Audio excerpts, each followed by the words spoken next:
अस्सलाम वालेकुम friends, welcome to my channel earning techniques. ये हमारा 6वां लेक्चर है और इस लेक्चर में हम समझने जा रहे हैं कि what is difference between spot and future. क्योंकि जब हम मार्केट्स पर जाते हैं तो वहाँ पर हमें स्पॉट और फ्यूचर का ऑप्शन मिलता है। तो बेसिकली स्पॉट और फ्यूचर में क्या फ़र्क है और इनमें ट्रेडिंग में क्या डिफरेंस आ जाता है और इनमें फ़ायदा और नुकसान क्या होता है, तो वो सारा कुछ इस वीडियो में आपको समझाने जा रहा हूँ। तो वीडियो को स्टार्ट करते हैं बिना टाइम वेस्ट किए। Let's get started.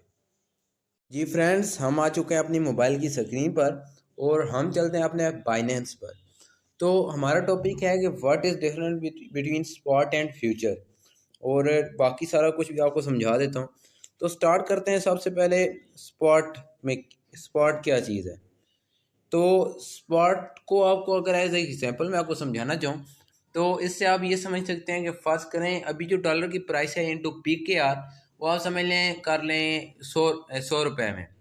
100 रुपये का आपको $1 मिल रहा है, ठीक है।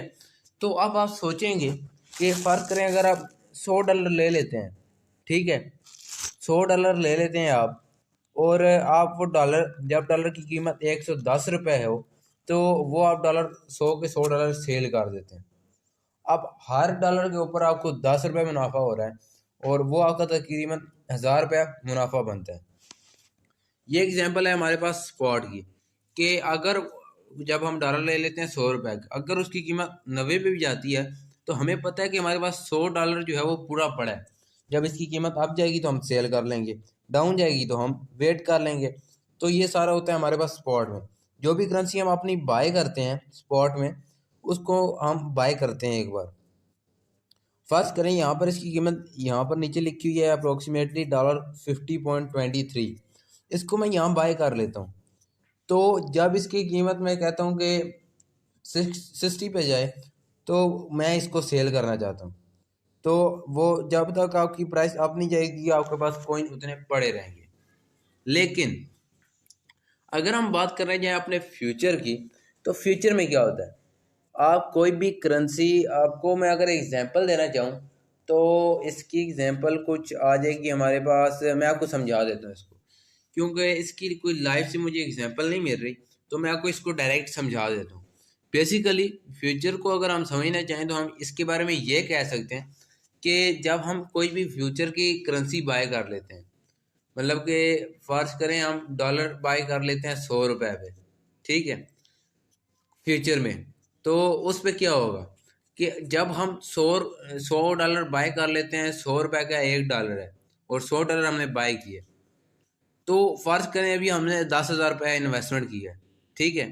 10,000 रुपये हमने इन्वेस्टमेंट कर दी है, और जब तक उसकी कीमत, मतलब उसकी कीमत अगर आ जाती है 10 की जगह 9,000 पर, ठीक है, 10 की जगह पर 9,000 पर कीमत आ गई। तो जब 9,000 पर कीमत आएगी तो आपके अकाउंट से ऑटोमेटिकली 10,000 रुपया, 1,000 रुपया काट लिया जाएगा। 1,000 रुपया आपके अकाउंट से चला गया। इसमें वो हिसाब नहीं है कि आपके पास कॉइन पड़े रहेंगे, इसमें आपका डायरेक्ट नुकसान या फायदा होता है। और अगर आपको आप बाय कर लेते हैं 100 रुपये पे डॉलर, और आपके टोटल आपने 10,000 के डॉलर बाय किए, आप कहते हैं कि जब मुझे 12,000 रुपये मिल रहा हो तो मेरी जो करेंसी है वो सेल हो जाए, मेरे जो शेयर हैं वो कन्वर्ट हो जाए डॉलर में, अपने पैसों में। तो उस सूरत में ऐसे होगा कि जब करेंसी की कीमत 1200 पर, मतलब 12,000 पर जाएगी, कि जब आपके 12,000 रुपये बन रहे होंगे, तो वो ऑटोमेटिकली जब $1 भी बढ़ेगा तो $1 आपके अकाउंट में आ जाएगा, दूसरा रुपया बढ़ेगा तो वो भी आपके अकाउंट में आ जाएगा। तो इस तरह करके हम अपने फ्यूचर जो है, फ्यूचर इसकी एग्जांपल ले सकते हैं। अब मैं आपको थोड़ा सा एक और भी फ़र्क समझा देता हूँ कि अगर हम कोई भी करेंसी बाय करने जाते हैं स्पॉट में, इसको हम बाय करते हैं, तो इसके ऊपर बहुत महदूद से आपके पास आ जाते हैं आप जो बाय और सेल करने के होते हैं ऑप्शंस। वो अभी मैं आपको नहीं समझाता, वो मैं आपको बाद में समझाऊंगा, क्योंकि अभी आपको थोड़ी मुश्किल होगी। ये समझ लें यहाँ पर अभी आपको स्क्रीन बहुत आसान नज़र आ रही है। लेकिन अगर हम चलते हैं अपने फ्यूचर पर, देखते हैं हम अब फ्यूचर फ्यूचर पे आगे, अगर इसकी करेंसी हम बाय करना चाहें तो हमारे पास एक बहुत बड़े नंबर के ऑप्शन आ जाते हैं। यहाँ पे आप देखें 20 मल्टीप्लाई, क्रॉस, एस, उसके अलावा लिमिट, फिर वो उसकी कीमत, और फिर TP, SL, रिड्यूस ओनली, वो सारा कुछ बहुत ज़्यादा पॉइंट आ जाते हैं, और इसके लिए आपके पास बहुत अच्छी एनालिसिस होने चाहिए।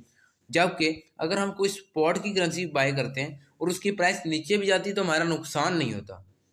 जबकि अगर हम फ्यूचर की बाय करते हैं, हमारी करेंसी नीचे जाती है तो एक लिमिट होती है, उसके बाद आपकी करेंसी ऑटोमेटिकली सेल हो जाती है लॉस में, तो इसमें आपका नुकसान भी हो सकता है। तो बेसिकली यही हमारा लेक्चर था जिसमें मैंने आपको डिफरेंस समझाना था स्पॉट और फ्यूचर में। तो उम्मीद है ये लेक्चर आपको पसंद आएगा। तो चलते हैं हमारे नेक्स्ट लेक्चर की तरफ। Thanks for watching.